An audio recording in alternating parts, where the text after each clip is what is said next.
Well, by now I reckon there's a lot of laundries with a fairly impressive pile of washing that needs to be done thanks to all this wet weather.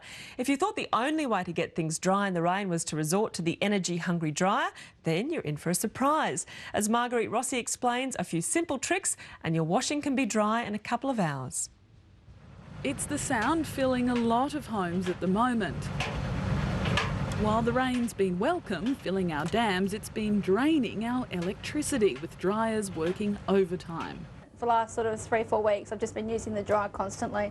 Mum, Melissa Power's been using a lot of power with all this rain.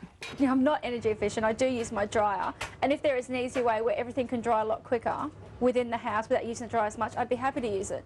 Well, Tony Marie Bishop reckons there is an easy way to dry without using the dryer.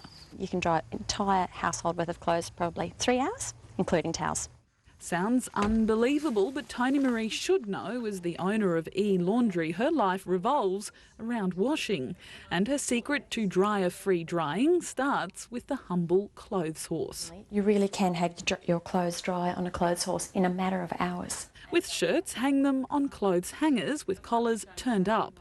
We can hook them all around the edges and get twice the amount of clothes on this clothes horse than probably the manufacturer intended. For jeans and pants, turn them inside out before hanging flat over the rack. For quicker drying, put a towel underneath to absorb moisture. And a big tip, plug in a fan for extra drying power. Underneath is the perfect way, okay? Underneath the clothes, you can see them sort of fluttering around just like breeze on the clothesline. Where you set up your clothes horse in the house also plays a big part in how quickly clothes will dry. I'll reveal where in a minute. But if you want to continue using your dryer, there's a few things to bear in mind. With the drought, some may not have been used in a while and therefore not maintained.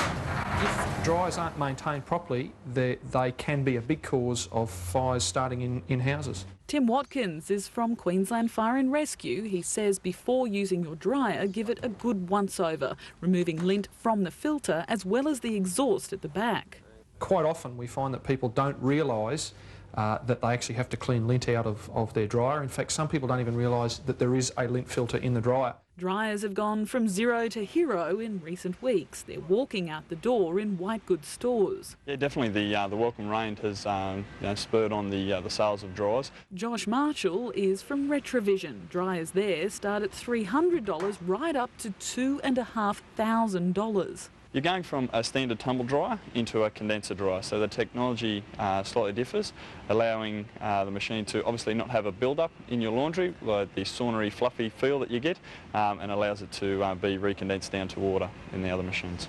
Of course, there's the running costs too. A 5-kilo load will cost you about $1 to dry. Don't overload your dryer. Dry similar items together and make sure clothes are spun well in the washing machine before drying them. Also, many fabrics don't need to be dried on the hottest settings. Cooler settings will save you money. And why not try to beat the showers, start the clothes on the line and then finish them off in the dryer. Now, back to the old-fashioned drying method and the best room in the house to hang the clothes, and it's not the bathroom. Believe it or not, the best place that is to dry your clothes is the garage. Why? The best circulation in the whole house because, of course, it's not sealed perfectly. So if your dryer's on the blink or you just like to save money now that interest rates have gone up, it is possible to have clean, dry clothes during wet weather without burning a hole in your pocket. Great advice, I love it.